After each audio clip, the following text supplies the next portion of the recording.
and welcome to Delightful, Delicious, Delovely. Today I am going to be making a vegan roast beef out of vital wheat gluten. It's a seitan, it's going to be red, sort of red in the middle I hope. And so let's just get to it. I have 2 cups of this red mill vital wheat gluten in a bowl here. I'm going to whisk in the dry ingredients. Among them are about a tablespoon each of caraway seed and fennel seed that I kind of smooshed up in a mortar and pestle. So that's in there. What else? I have about 2 tablespoons of freeze-dried shallots. You could use granulated onion or even really minced fresh onion, but I'm going with this freeze-dried shallots. That's in there. I'm going with about, a tablespoon of this Hungarian paprika to give it some color, to give it a little oomph, I guess. I kind of like this stuff because it's from, I'm going to totally botch the pronunciation of this city, but it's the pride of Szeged, S-Z-E-G-E-D. That happens to be the town in Hungary where my French bulldog DEXTER was born. So we're sentimental about this place. And what else? What else do I have to add? Add some salt and pepper. So I'm going to put in about, a good tablespoon of salt. Sounds like a lot, I know, but I'm not using any soy sauce, so. And about a tablespoon of black pepper. I'm going to whisk those dry ingredients together so that they don't all end up in one spot when we add the wet ingredients. Now the wet ingredients, let's see, wet ingredients consist of approximately, this is a cup of veggie stock. I just use the, it's better than bouillon-based stuff. I love it. Mix it with some water. I'm going to add about half a cup of olive oil. It sounds like a lot, I know, but we want to add some richness and some fat to this so it seems a little bit more like meat. This is about 2 tablespoons of vinegar. You can use any kind of vinegar. That was red wine vinegar. You could use white vinegar. You could use balsamic vinegar. I'm going to add, this is about 2 tablespoons of molasses.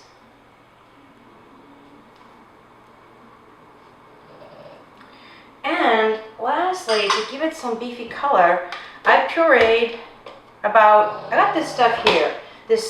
They're pre-made, pre-cooked beets. It was Love Beets. I Love Beets. I just Love Beets Company. It's a smoky barbecue flavor, which I thought might help us with our faux meat situation. I pureed about half this package. This is a 6.5 ounce package. I pureed half of this package with half a cup of vegetable stock. Oops, can't get it open. And it's got this bright red color to it. By the way, if you don't have a magic bullet, this little blender thingy I have in my hand, I think I got this for 20 bucks at Bed Bath & Beyond, and with a coupon it was 16 or whatever. I'm in love with this thing. I think it's fantastic. I recommend one if you don't have one. It's nice to have a small handy little blender that isn't cumbersome and isn't hard to clean. All that stuff goes into the dishwasher, no problem. Okay, so I'm going to whisk these guys together. And now I'm going to add the wet ingredients to the dry.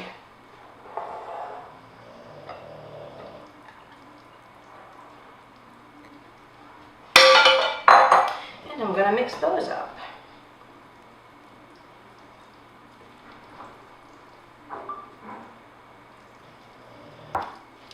I'm not going to knead this seitan. I guess it's good to knead the dough when you make a seitan, because the more you knead the dough, the more the gluten, I guess, is activated or released and makes things chewier and gummier.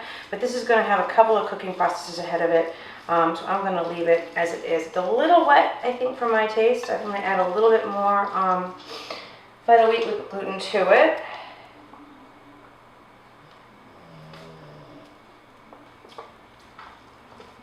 This is something you can just eyeball yourself. You kind of want it to be like, I guess, a dry meatloaf consistency, really.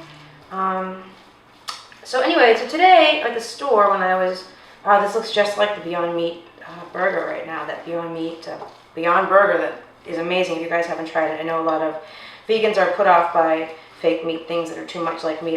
This is pretty incredibly like raw meat.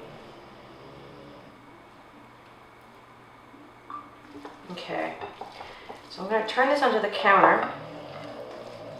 That's almost gross. It's so realistic. Wow. I'm going to take my ring off. I'll give this a little mush around. So now, having this in mind to make it, when I went to the store today, I went to get some things to actually enhance the beef-like, wow, this is really amazing, beef-like elements of this. And so I went to the dry rub and marinade aisle, and I was shocked to see how many there are. There's a full, like almost a full aisle just devoted to things to marinate meat in. Weird to me. I gave up meat in the 80s, and I was really young and poor and didn't eat a lot of meat for a lot of reasons. And I certainly didn't get into like the whole marinating it and dry rubs and stuff. I just was shocked to see what a world of wonders is in that aisle.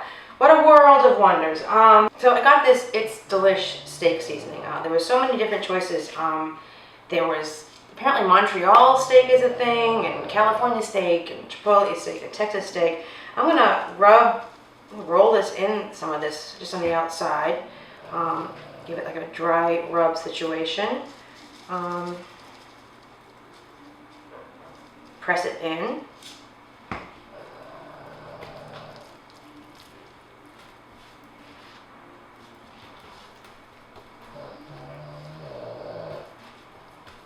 Wow, I'm kind of freaked out.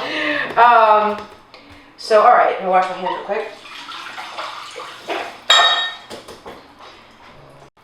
Okay, so now what I'm going to do is I'm going to wrap it up in cheesecloth.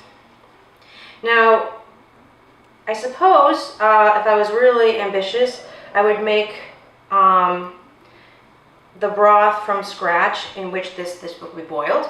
But I was so impressed by the opportunities in that aisle of marinades, etc., that I bought one. I bought this Allegro original marinade stuff. I checked that it was vegan. It is, and I'm just going to boil it in this. Why not, right?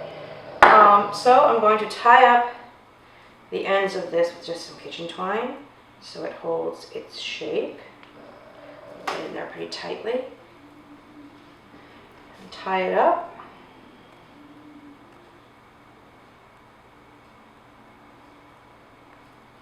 Yeah, look at that.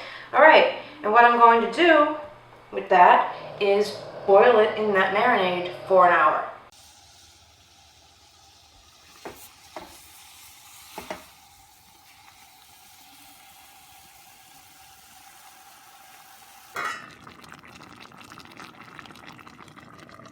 Okay, I boiled it for an hour and I took it out of the water and I cut off the cheesecloth. So now I'm going to heat up a little olive oil in a pan.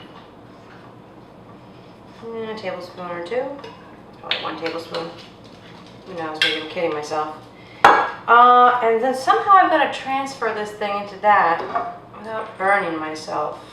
Maybe I'll do it. It's still pretty hot from the boiling water. I think what I'll do is get a spatula. I'll bring it back. Voila, I'm back. All right, I'm going to put it in this pan before the pan's even hot, I think. Under here, get this bad boy into the pan. Oh man, it really looks like a roast beef. It's really fucking hot too. I don't want to burn myself. All right, here we go. Whoosh. And there it is in the pan.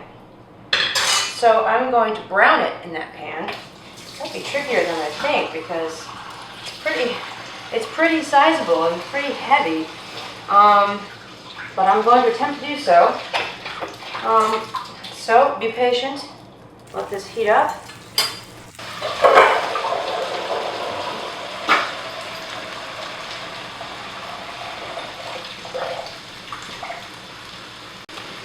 While this browns, I think what I'm going to do is add some, this is a little bowl of mixed fresh herbs. There's some thyme and some oregano and some rosemary in here. I don't want to burn it though, so I'm not going to put it in quite yet. I'm going to put it in for the next toss.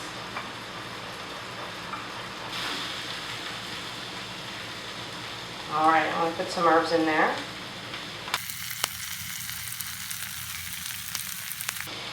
When I flip it, it'll flip on top of herbs. Ooh. Wow, really looks like a big slab of beef. Okay, when this is nice and brown on both sides, what I'm going to do is wrap it up in some, let it cool actually. I'm going to let it cool till it's room temperature, and then I'm going to put it in the fridge overnight. And then we'll cut into it tomorrow and see what it looks like.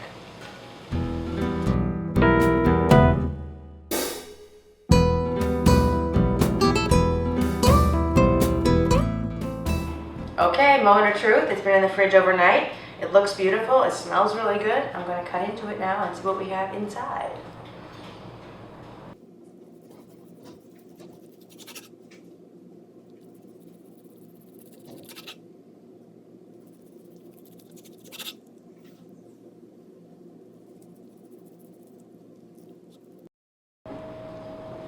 Wow, it's pretty amazing.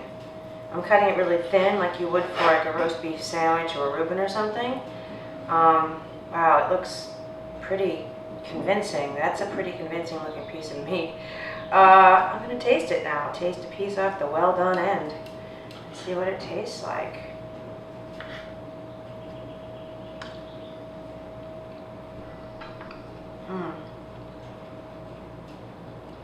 It's a little bit salty, I think. Maybe that's just the end piece. Let me taste an inner piece.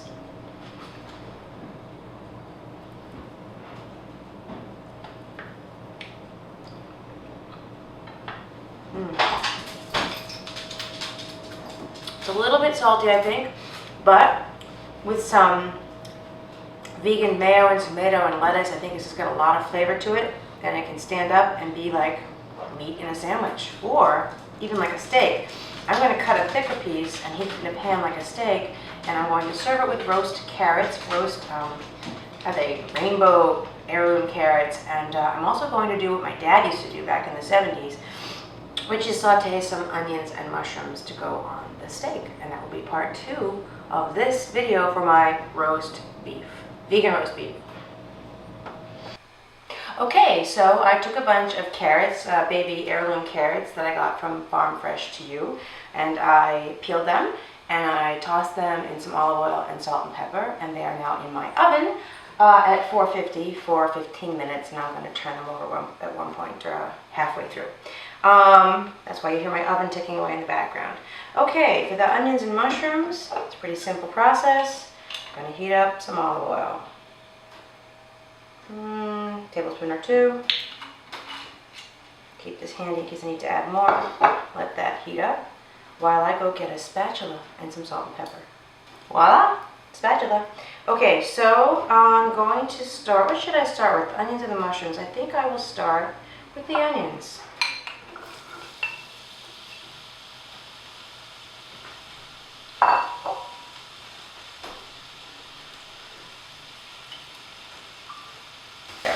Alright, I'm going to let these saute for a little while.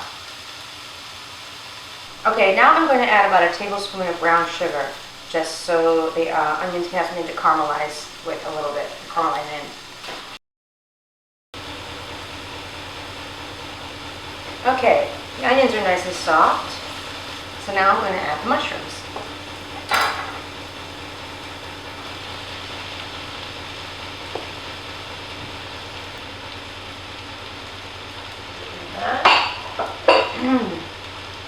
Alright, stir it around.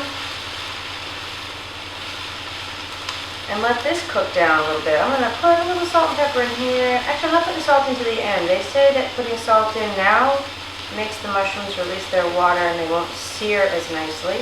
So I'm going to not add the salt until a little bit. But I am going to share this awesome pepper mill with you. You used to have a light. Oh, it's so agonizing to have to grind your own pepper. This has got a motor. Honestly, you used to have a light in the bottom too, so you could see where you're doing it in the dark, I guess, when you're eating things with pepper in bed. I don't know.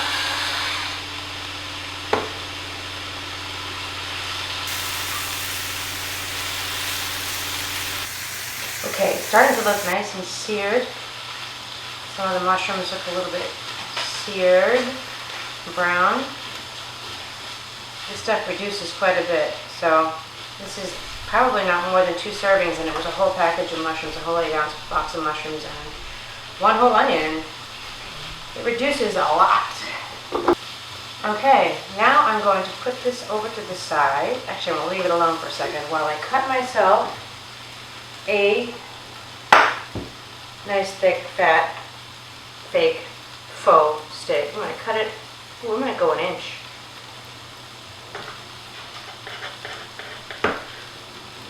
Oh my goodness, it's kind of crazy in there. Alright, I'm going to make some room for it in the pan. I shouldn't need any extra olive oil because of all the olive oil in the actual recipe, so I'm hoping it's good. I'm just going to heat this in the pan with the mushrooms and onions. Wow, it smells pretty good. I don't mind saying. Turn this thing over. This is kind of crazy. I guess you could make this, you could call this anything you want. You could call it a meatloaf, you could call it roast beef, you could call it corned beef. It looks pretty beefy, I have to admit. But I guess it could substitute for any of a number of meaty things you might want to eat. Alright, when this gets heated through, all I'm going to do is plate it with the carrots that are out of the oven now, looking beautiful. And I am going to maybe put a little fresh herbs on here, couple of sprigs of fresh thyme, maybe, yeah, fresh thyme, that sounds good. There you have it. That is my recipe for vegan roast beef and sauteed mushrooms and onions and roasted heirloom carrots. This is delightful, delicious, Delovely. My name is Christine Elise. I hope you enjoyed it. I hope you'll come back. I hope you'll subscribe. And I hope you'll consider watching the video vegan recipes. They're only a minute or 2 long, and they're super succinct and get the point across very quickly and show you just how easily these things can be done. Okay, thanks for watching, and come back. Bye.